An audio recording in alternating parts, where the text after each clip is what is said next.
place. Start the conversation and help stop crime. To learn the 5 things you can do, go to ncpc.org/preventviolentcrime. A message from the National Crime Prevention Council and the Bureau of Justice Assistance. I drive my bus in a busy city. That's why road safety is so important to me.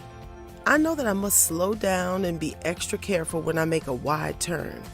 Buses need more room than cars. Everyone can help keep our roads safe. Next time you're driving, remember to give buses plenty of time and space to finish turning before driving ahead. Let's all plan to share the road safely. Learn how at www.sharetheroadsafely.gov.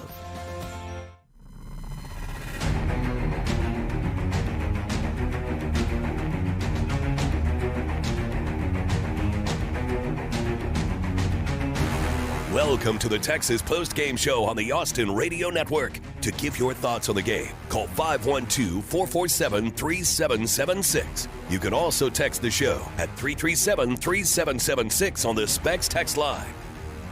And now, alongside Cameron Parker, here's Isaiah Collier. Woo! That's what I'm talking about. A win is a win. You put yourself in position to get to the Big 12 championship. Welcome to the Longhorn Postgame Show. I am Zay Collier. Catch me on Twitter, _Zay. And the Texas Longhorns get a big-time dub on the road against a top 15 ranked team, a team that's in your way for the Big 12 title. And now you are that much closer with an undefeated team coming in next weekend. The Horns get the dub 34-27 against Kansas State to go 6-3, 4-2 in conference. This is the Horn, 104.9, 101.9, AM 1260, Coke FM 98.5, 99.3. We're also on Twitch and YouTube. And I got my man with me who's also hype about the dub tonight. You could catch him on Twitter at Cameron D. Parker. Cameron Parker, what's good, man? What's up, Say? I'm glad we're not the jinxers, because last time we were here was after Oklahoma State came back against Texas. But how about this? Sark ending the narrative, getting that first road win, not blowing a double-digit lead. It got closed down the 7 a few times, but how about this, guys? Steve Sarkisian with his first top 15 win at Texas. Oh, man, it feels so good. It feels so good to hear that. The Horns are bowl eligible, but, hey, we ain't done yet. The famous Kobe Bryant once said up 2-0 in the NBA Finals. They asked him, hey, why aren't you happy right now? Why aren't you smiling? And he said, job's not finished.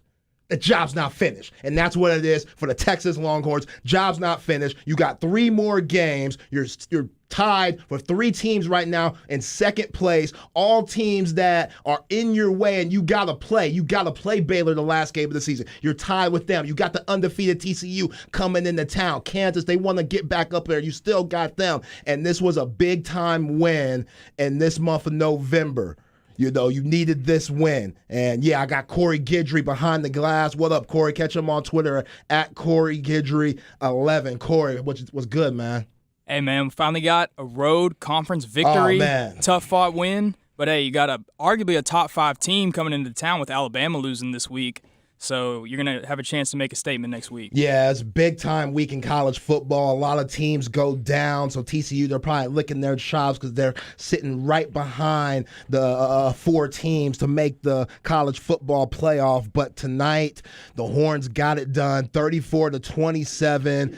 31 points in the first half, Cam. And still, even with this dub, I was nervous. I tweeted at halftime, up 21. The Horns up 31-10 against Kansas State, and usually you should be comfortable, but not with this team, Cam. You just put out the stat, all the woes that Steve Sarkisian has had, being up by double digits, losing 5 different games versus really good teams, and you felt like those woes that were slowly coming back with all the false starts and penalties that you had in the second half. It seems like this Horns team, all the talent, they just beat themselves, and you just don't know why. But at the end of the day, getting the dub is the most important thing, and that's what they did tonight. Yeah, I think the important thing is to start with is Texas won, right? We can look at the road woes. We can look at the second half struggles. But the important thing is that Texas won. First off, they're bowl eligible for the first time in the 2 years Sark has been here. That's a plus. And the second thing is if you look at the top, the Big 12 standings, say, number 1 is TCU, who comes to Austin next week. Number 2, the Texas Longhorns. That's what I'm talking about. And think about where we were 2 weeks ago. Yep. Think about we were both sitting in these chairs. Corey was behind the glass, and everybody was saying Steve Sarkisian should have benched Quinn Ewers.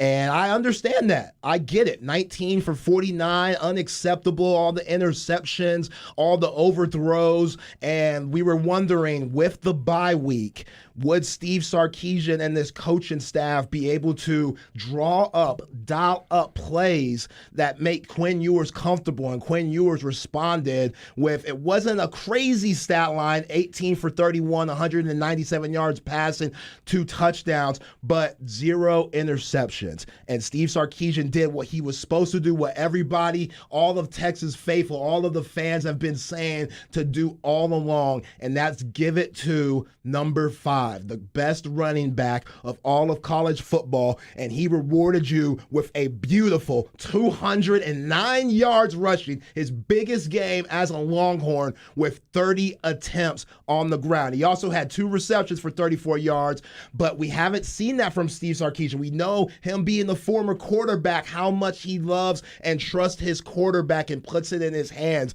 and we thought he did it too much 2 weeks ago. Now, put the ball in number 5's hands, and yeah, he took you to the promised land and got you this dub. Yeah, I think it wasn't the most prettiest game for yours on the stat sheet. 197 yards, 18 for 31, a pair of touchdowns. But the biggest thing for me, say, is no interceptions, and I thought he looked a lot more comfortable against Kansas State than he did against Oklahoma State. Now, maybe that fingernail injury was worse than we were led to believe, or actually it did impact him, because I thought he made some really clutch throws, especially down the stretch on that third down to Jordan Whittington across the field toward the boundary was one of the biggest throws of the night. Overall, I think it was a great game for Ewers, a good bounce-back game, and for Bijan Robinson passing Deontay Foreman on the all-time rushing list for Texas. I mean, we are so spoiled with this guy. Just he had more rushing yards in the first half than Texas had total in the second half. 161, 10.7 yards per carry. What did he finish with, say? 209. 7 yards per average. And how about this? Deuce Vaughn, we get the Kansas State. Deuce Vaughn had kind of tore up Texas the last 2 times, even though Texas had won. I think he had rushed for over 100 yards per game, and his average was inflated against Texas compared to other teams he faced. Only 73 yards in this game, 3.8, and really hats off to PK.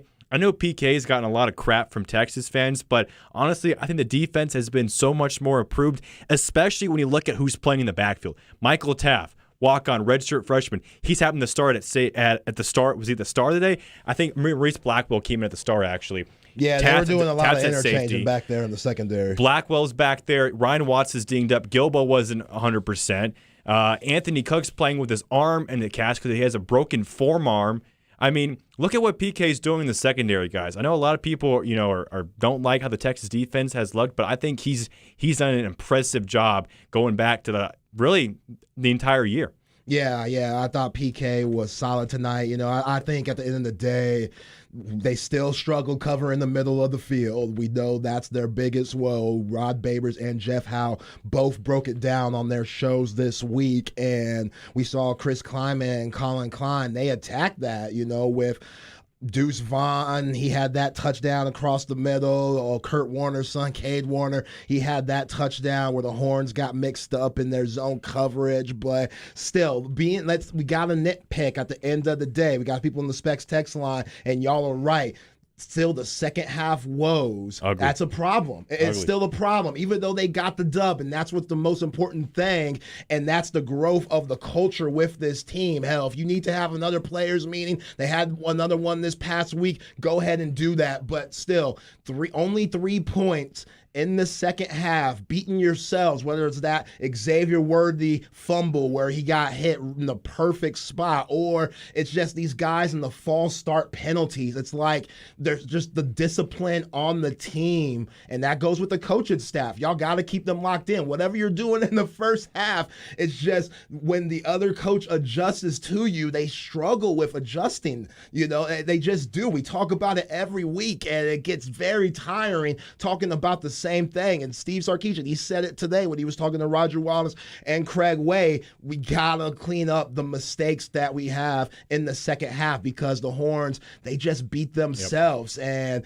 it wasn't a perfect game. If you look at it on that light, you gotta be happy with they still turned the ball over and won the game. Hell, that 4th and 1 where Roschon Johnson had that big ass gain and then boop, gets stripped. It's like, come on, man. And of course, they recover it. Texas is the worst fumble recovery team in the nation. I don't know what you could do to improve that, but it seems like when the ball's on the ground, it's just like a magnet and it gets to the other team. And thank goodness Snacks, Keandre Coburn, with that beautiful strip sack to end the game on Adrian Martinez, and Jalen Ford scooped it up. Thank goodness that went the Horns' way. But the plays before that where Trevondre Sweat and Baron Sorrells are chasing the ball out of bounds, and both of those big guys just knocked the ball out of bounds. Because Adrian Martinez, he's going to give you opportunities. He did that at Nebraska, where he was a fumbling junkie, and even though he's very well improved, and you got to show love to Chris Kleiman and Colin Klein for helping him improve, he's still a fumbling junkie. You know what I'm saying? Once a fumbling junkie, always a fumbling junkie. And the Horns, they finally took advantage of that in the most important time. And at the end of the day, I'm proud of this team. They still got a lot to clean up, but hey, I'm proud of this team. They're in a situation where they could get to a Dallas for the Big 12 championship, and they can control their own destiny with a big-time opportunity next week against an undefeated team that's trying to get in the top 4. Jalen Ford's interception in that second quarter, which Sark pointed to as a big momentum booster and what changed the game, that was the first interception all season long that Martinez had thrown, which is incredible to think about considering what he did at Nebraska, right? Like you just mentioned, if you watch the Nebraska game, it was like, all right, we're going to get at least two, 3 turnovers from Martinez where you're laughing at the screen. But this season, he's been so much better, and credit to Colin Kine, really giving this team an offensive identity that he did not have at Nebraska. I mean, he probably had, probably like 3 different offensive coordinators during his time under Scott Frost. And then the fumble. How about Keandre Coburn? The second effort on that play, coming back to Martinez, knocking the ball out. And it finally got a Texas bounce. I mean, can we teach Texas defenders to just fall on the ball? There's a fumble, don't pick it up. Remember Iowa State, the block punt when Anthony Cook shoved to Marvin Overshone? And it resulted in not a fumble return for a touchdown, what it should have been. And then Texas didn't get any points on that drive because of a missed field goal. Same thing tonight, man. Just fall on the freaking football, guys. Yeah. And they did at the right time. You got it. I know, it's frustrating. I don't get why it's like a magnet and it just goes to the other team. But they get it. When they strip us, it goes to them. Yeah. It damn sure goes to them. That Xavier Worthy one was big, and then the Roschon Johnson one was big. But let's go to the Vaqueros Cafe and Cantina hotline. We got Ryan on the phone. Ryan, what's up, man? Hey, guys. How y'all doing? Doing good, man. What's up? Hey, listen, the good news about getting up for TCU next week is there is no shortage of film to highlight what we need to improve on. I mean, you guys have said it many times. Getting the win was the biggest part. I'm going to go out on a limb and say that I'm going to speak for a lot of Texas fans when there was a point when you're like, here we go again. We're going to do it again. We're going to do it again. And so they found a way to win, which is great. I thought the defense I was a little unimpressed. They made some big plays in a few areas, but to start the game, we knew who was getting the ball, and they were doing 32 belly handoffs all day long and just shredding our defense. And I think a lot of it was on both the offense and the defense early on. The man-to-man, the one-on-one matchups, they were beating us on both lines. They were. Sark did a hell of a job, call it a game plan, and to come out of the game, or to start the game, where he was attacking that. They were going to be aggressive, and they attacked it. It took 4 or 5 plays before Bijan touched the ball, and that was a good thing. But at the end of the day, in the second half, I mean, listen, outscored 17-3, didn't put no touchdowns on the board. Had 0 penalties in the first half, which is astonishing for this team. It was great. 7 for 50 yards in the second half. Had that turnover by Roschon that turned into points. And so, again, they won the game. That's fantastic. But they got to continue to work. And I think it's a good thing for this team that there is so much film and tape on. If we don't shore this up, we're going to get smoked by TCU. And so I think that's a good thing, though, for this team. They got to feel confident and good, but they got to know there's a lot to clean up. And I'll hang up and listen. Thanks, Ryan. Appreciate you, man. Yeah, you're exactly right. Just all the penalties in the second half, the play calling, they started packing it in with, that defense. They started bringing a lot more guys up because they knew Bijan Robinson was killing them. And with the penalties and you get set back, it seems like the Horn just beat themselves in the third and fourth quarter. I mean, yeah, they got completely outscored 17-3, but at this point, you got to take every win and just be happy with the dubs. I mean, TCU coming in next week, they're beat up too. Their star, big-time wide receiver, Quentin Johnston, I don't think he played much today. And they had to put on a lot of points at the very end against that who they played Texas today, Tech. against that Tech team today, which is very vulnerable. And of course, they knocked their quarterback out because TCU always ends up getting the second string quarterback. I don't know how they do this every week. Every week they knock out their freaking quarterback. So knock on wood that Quinn Ewers stays healthy. Good grief, but still, yeah, I agree with Ryan. There's just things that. You look at it and you're like, damn, man, like, how are these guys not putting up 60 points? Like, with 31 points in the first half, Xavier Worthy running hell of a routes where Quinn Ewers is hitting them on the money. I thought JT Sanders looked good at the beginning. Hell, when Bijan was rolling, the offensive line, like Hayden Connor, he was getting out there and pulling and blocking his ass off. And Kelvin Banks, they looked good. But then that second half hits. And once that coach starts making adjustments, and I don't know if it's a psyche thing either, fellas, because the team knows that the team could feel it too. And shout out to Bert Auburn also. We give him a lot of I give him a lot of crap. Sober Carrot Top. I've given him a lot of crap. He's made some big time kicks tonight. He made some big-time kicks where they needed them. And DeMarvion Overshown talked about it when he was talking to Roger Wallace, Will Matthews, and Craig Way. He was saying, yeah, once they made that kick, we were 34-24. And then Kansas State, Adrian Martinez, they didn't score. They had to kick a field goal, which made it 34-27, the final score. Just that confidence that defense had. And then the front line, which, that's the highlight of this defense. Those front seven guys, whether it's DeMarvion Overshown, Jalen Ford, making tackles at the linebacker position, but Barron Sorrell, Moro Ojimo, Trevondre Sweat, hell, Alfred Collins, Byron Murphy, Snacks, Ovia Gofu, all of those guys are going to get a chance to play on Sundays with the way they've played this season. Even though sometimes they don't finish. And Adrian Martinez did get out of some situations where I was like, damn, can we knock homeboy out? Can we get him on the ground? How the hell? That one by Byron Murphy where he faked the whole pass and Byron Murphy had his arm and somehow he finessed it into a first down throw. Damn, we talk about fumble recoveries. Sometimes they're right there. They're one of the best teams in the nation at getting pressures, but sometimes they don't finish the job and sacking the quarterback. I know it felt good for Keandre Coburn to get that strip sack at the end of the game. Yeah, Texas came in tonight leading the nation in quarterback pressures, 194, 9 more than Tennessee, but their sack conversion rate, 8.7%. So there it is. 2 sacks tonight for Texas, a little bit better, but you mentioned just not being able to wrap up and bring down Martinez. Real quick, an update on Quentin Johnston. He had that ankle injury coming in today. Say probably should have sat out, wanted to play through it. We tweaked it again in the first quarter, didn't play again. So keep an eye out on him because Quentin Johnston, I think he's probably the second best receiver in this draft class behind Marvin Henderson Jr. or Marvin Harrison Jr. Excuse me. He's that good. So if he doesn't play on Saturday, that's a huge loss for Texas. In the second half stats, so I crunched the numbers real quick, Rod Baber style, shout out.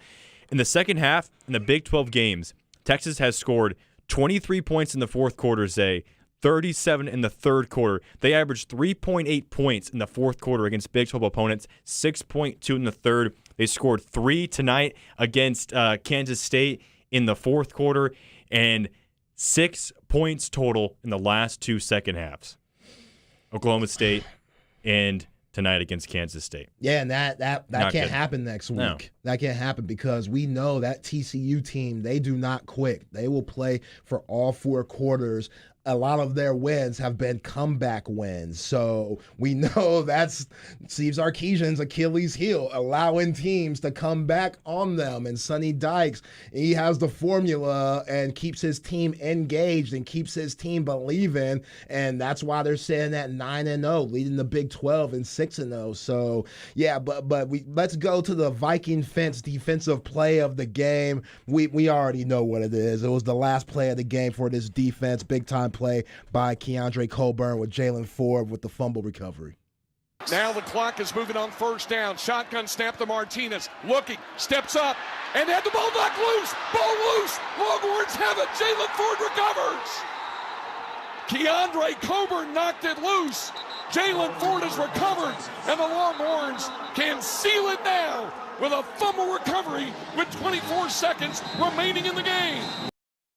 And that's the Viking Fence defensive play of the game.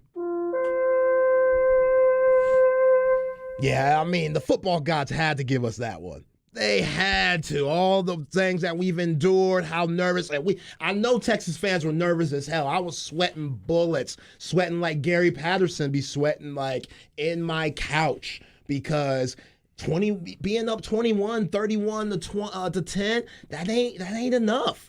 Not for this team, not for a Steve Sarkisian ball club. That's just, that ain't gonna work. And clearly that we have a right to have that feeling because, hey, 17-3 in the second half, Kansas State, they completely won that half. But at the end of the day, this team made plays when they needed to make plays, and that's all that matters. When you're going in next week 4-2, with a huge opportunity to really shake things up in the Big 12 and in the whole nation of college football, because TCU, they're still trying to get in that 4. They think that they could squeak in. We saw today, ain't nobody safe. You know what I'm saying? Ohio State, they barely finessed that win in Chicago against Northwestern. You know, anybody could get got. This is college football. So, yeah, Tennessee, who knows what's going to happen with them, with their loss to Georgia. You know, so how many, they still got to play in the SEC. They got a lot of big games. Georgia has a lot of big games. A lot can happen. A lot can happen right now. And Texas is still in prime position to maybe get to a New Year's Day bowl because that's, you know, that would be a pretty successful season in Steve Sarkisian's second year, if you ask me. And I just want to say this regarding to Texas only putting up 3 points in the second half. I think Sark, you know, he obviously knows that they struggle in the second half, and I think he went really conservative because compared to the first half where Quinn threw 22 passes, in the second half he only threw 9. Now, obviously that's a big difference, and I think, you know, I'm not saying I disagree with that at all because obviously we all want to feed Bijan, you know, put some Bijan on it. And Bijan had a great game, but obviously when you throw the ball, you have more chance for big, explosive plays to put points on the board. So that could be a contributing factor to the fact that they only put up 3 points because they're really just trying to run the ball and, you know, control the clock, you know, and run out the game. Yeah, Sark said that he was calling it a little bit more conservative. I think that the field goal drive that ended, I think he said, I called the one-shot play that Xavier Worthy didn't work out. I didn't want to have the ball turned over. That was what he said. So basically the second half, I mean, Zay, I don't know what you see, but when I watch the first half and the second half, it feels like 2 different play callers, right? It feels like maybe Sark just tightens up. He doesn't trust his offense. We see those Keelan Robinson kind of flip jet sweep action plays right to the boundary. That stuff goes away in the second half. We don't see that. It's basically kind of the same inside zone type run or that little flip toss to Bijan on third down that Kansas State read from the get-go. It just seems like he kind of just changes as a play caller in the second half. And I don't know if it's because he doesn't trust his team, all because of maybe injuries or just a young offensive line. But his first half, Texas might be the best first half team in the country. But in the second half, it feels like we're watching Jason Garrett.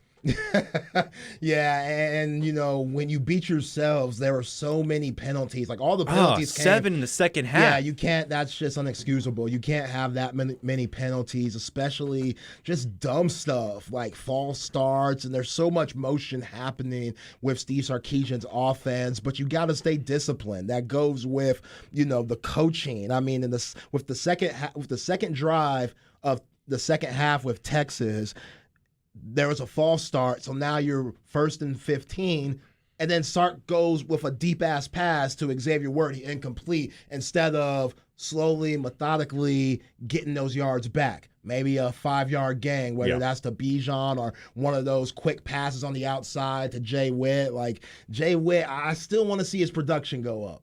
I like how much, I like the camaraderie and chemistry that Quinn Ewers and Xavier Worthy have, but still, I still want to see Jordan Whittington. I think his usage needs to go up. Like 2 catches, 22 yards. Like he's too talented for that to be happening. You know what I'm saying? So it's just things like that. You don't have to go with those deep shots. They're not working. We know that. But there were some passes that Quinn made today that showcased his talent. They were comparing him to Jeff George and Josh Allen and Matt Stafford and stuff. And yeah, I get it because of all the arm angles and the throws that he's capable of making. But if you're Steve Sarkisian, you gotta stay locked in and stay with the things that are working. I feel like he just loves the deep ball so much he can't help himself. And there's times where you're up in the game 31-16. You don't have to go with the deep shot.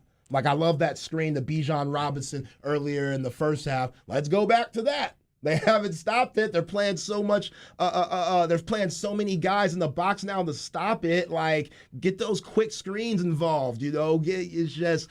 It was just weird how they played in the second half, but hey, they got the dub, and that's all that matters. But let's take a quick break. I'm with Cameron Parker, Corey Guidry. I am Zay Collier. This is The Horn, 104.9, 101.9, AM 1260, Coke FM, 98.5, 99.3. We're on Twitch. We're on YouTube. The Horns get the dub, big-time dub going into next week with TCU against Kansas State, 34-27. Horns are now 6-3, 4-2 in conference play. We'll be back.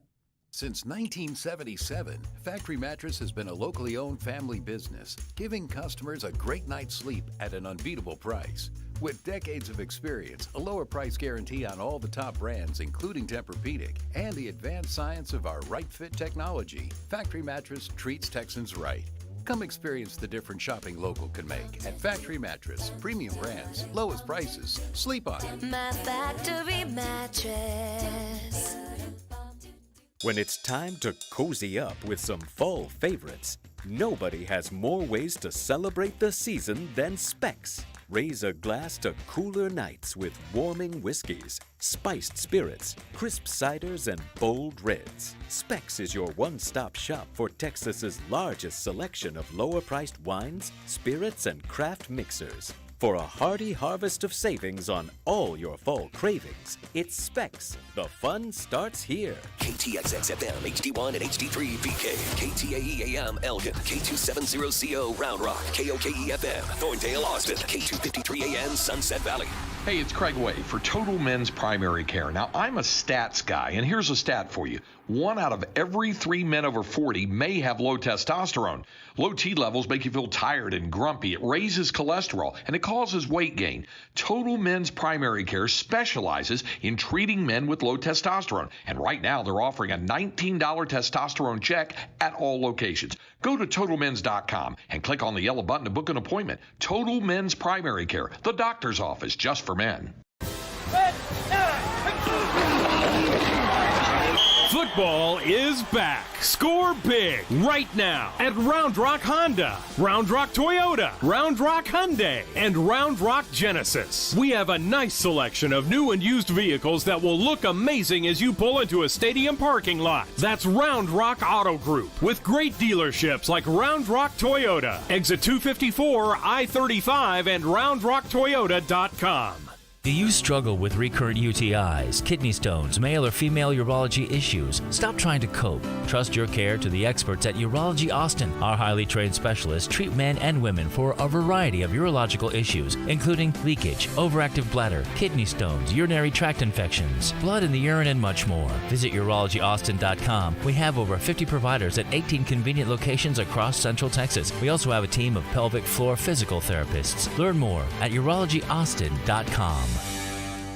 Real Texans are genius. Bud Light salutes you, overly dedicated Texas Longhorn fan. How come? You show up to every UT football, basketball, baseball, volleyball, and ball-related sport there is. Ping pong. Each game, you slather your entire body in burnt orange. Every nook and cranny. Yes, you're brewed in Texas, and so is your Bud Light.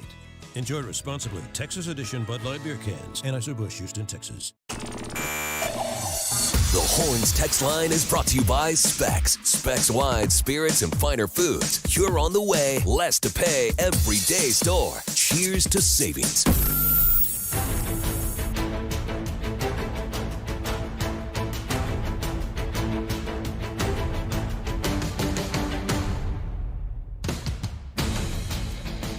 The Texas Postgame Show on the Austin Radio Network.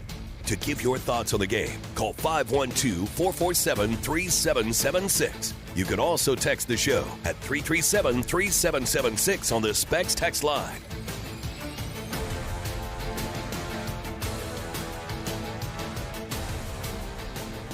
Welcome back to the Longhorn Postgame Show. I am Zay Collier. Hit me up on Twitter, #Zay, alongside with Cameron D. Parker. That's his Twitter handle, Cameron Parker, and Corey Guidry. Catch him on Twitter at Corey Guidry 11. And yeah, the Horns get a much-needed, especially for Steve Sarkisian, victory 34-27 against the Kansas State Wildcats away in Manhattan to go 6-3 overall, 4-2 in conference play to put them in prime position with undefeated TCU coming into town. Night game at DKR. It should be rocking. This is what you play for, to ruin teams' seasons. You could ruin their season with a dub.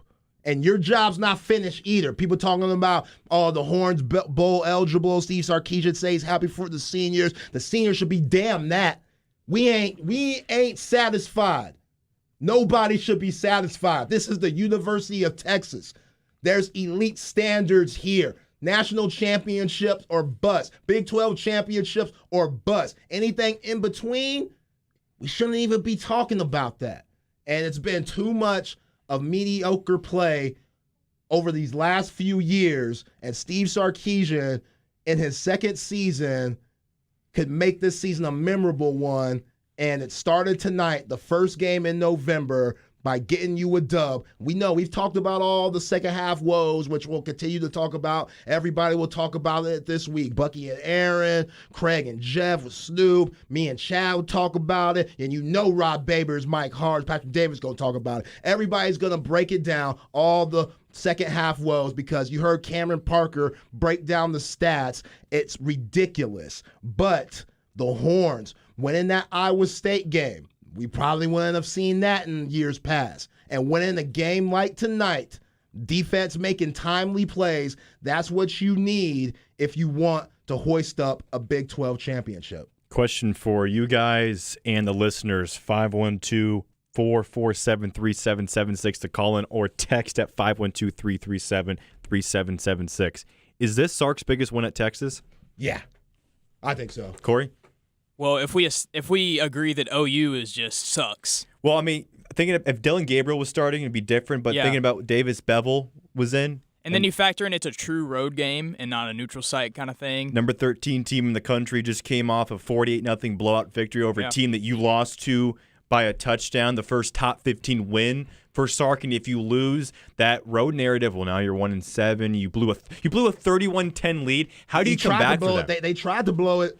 They did, and I hope this team does fumble recovery drills all week. Like, I don't know if they need to do it on a slip and slide to make it fun or to, to water some mud out there. We know they don't got grass at DKR anymore, but still, like, they just beat themselves, man. Too many penalties from the offensive end, all the false starts, all your penalties come in the second half. That just can't happen. And then the defense, we know, Adrian Martinez doesn't throw. I don't know how many games Adrian Martinez has over 20 passing attempts, but Chris Kleiman and Colin Klein said, hey, this secondary is the Achilles heel and weak spot for this Horns defense. We're going to go after them. Adrian, your arm, is it ready tonight? Because we're going to throw the ball 36 times. That's crazy. He doesn't throw much for over 20.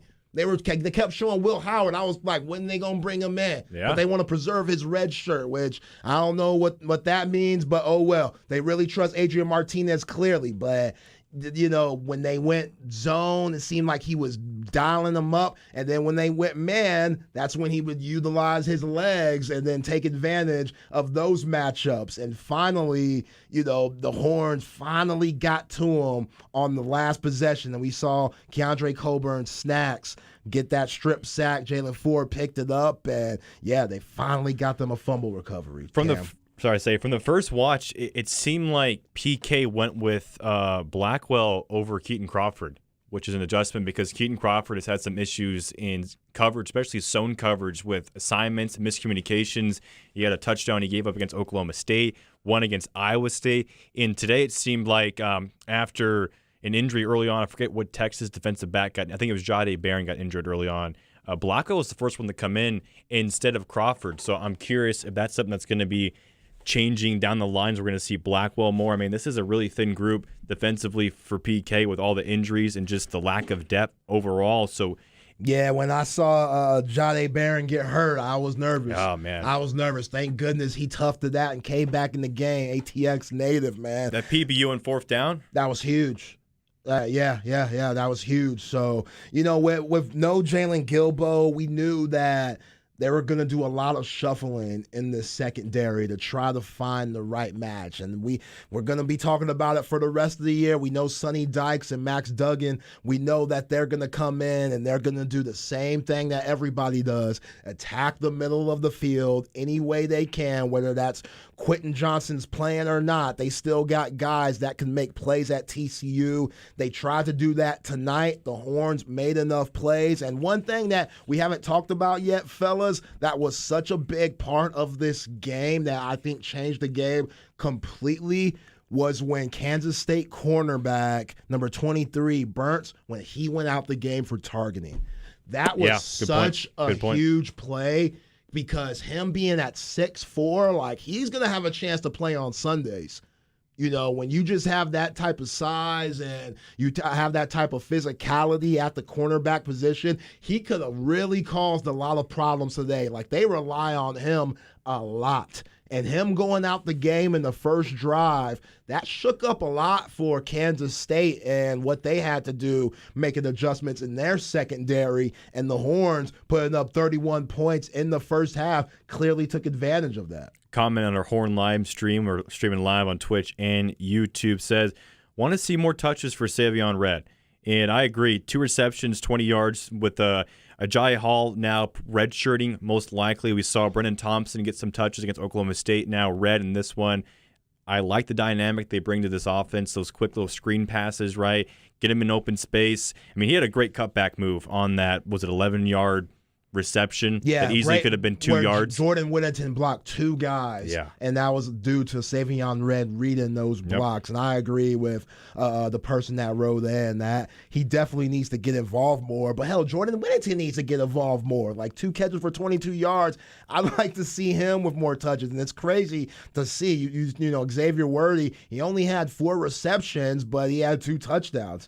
And him having, 20 touchdowns and only his first 2 years here on the 40 acres. I think it's 21 in 21 games, right? Because he had 2 tonight? That's pretty special. That's we talked about. I remember we were at this point in time, we were talking about him being in the slump at the beginning of the season. Remember that? Where'd those people go? Hell, he shut us up. So, yeah, and we know Quinn Ewers, that's one of his favorite targets, and he loves to look that way, sometimes too much at fault. But, yeah, just, they got to fix whatever's going on in the third and fourth quarter, because putting up 3 points, even though you got the dub tonight, is still unacceptable, especially with a team coming in that will never give up, that's known for making comeback wins, that have done it all season long, whether that's them playing Oklahoma State or, it doesn't matter. They're going to make comeback wins, and they are Sonny Dykes' team. They're going to continue to fight. So you got to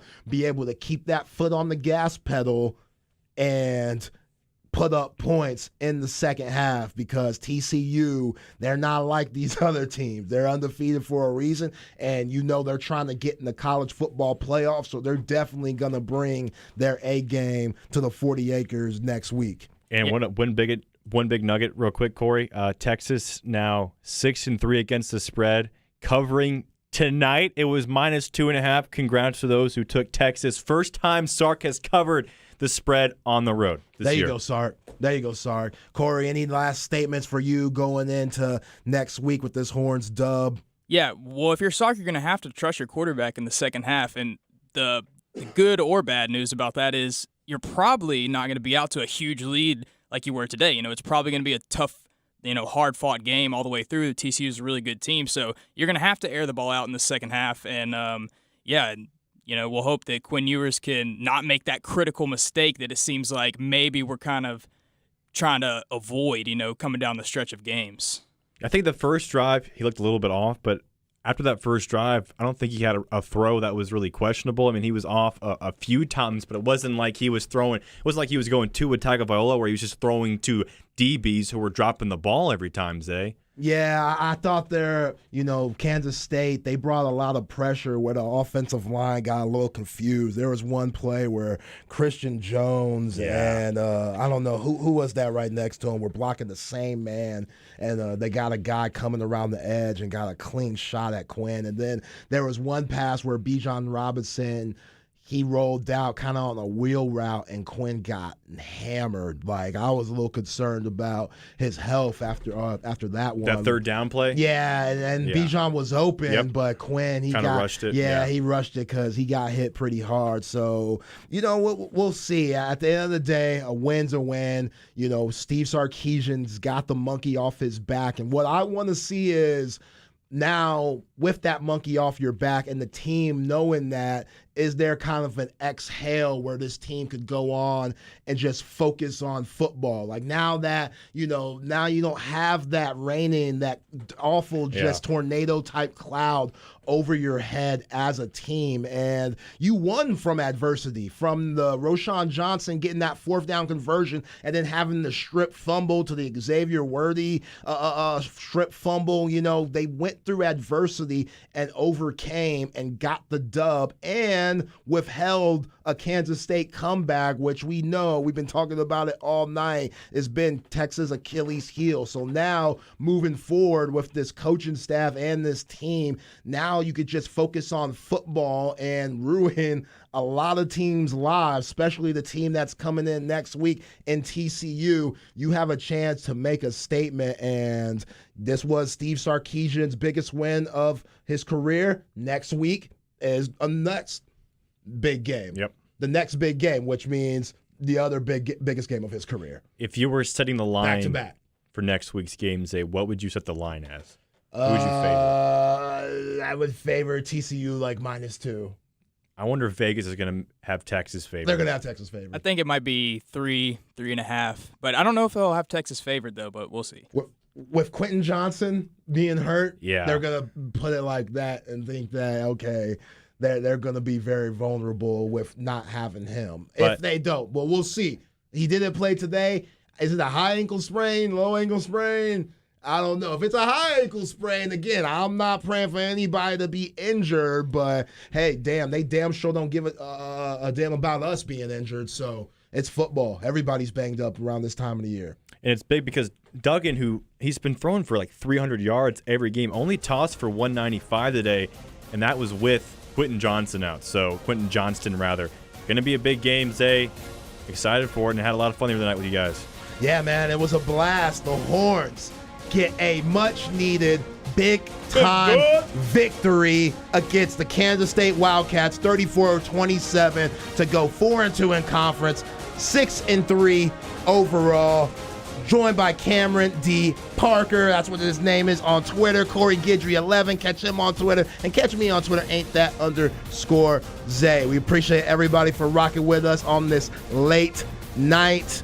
Get y'all some sleep. B&E's got y'all next week. Light the Tower, Chad and Zay. Then Rod Babers, Mike Harge, and Patrick Davis for Ball Don't Lie. This is The Horn, 104.9, 101.9, AM 1260, Coke FM 98.5, 99.3, Twitch, YouTube. I'm Zay. We out. College football is back, so grab your friends in a cold, refreshing Dos Equis lager. Dos Equis is a golden Pilsner-style beer perfect for enjoying with your friends on game day. Make the most of your college football game day enjoyment with a crisp, refreshing Dos Equis in your hand and your friends by your side. Just look for the Dos Equis display wherever you load up for tailgating or buy a pack wherever you buy your game day beer and snacks.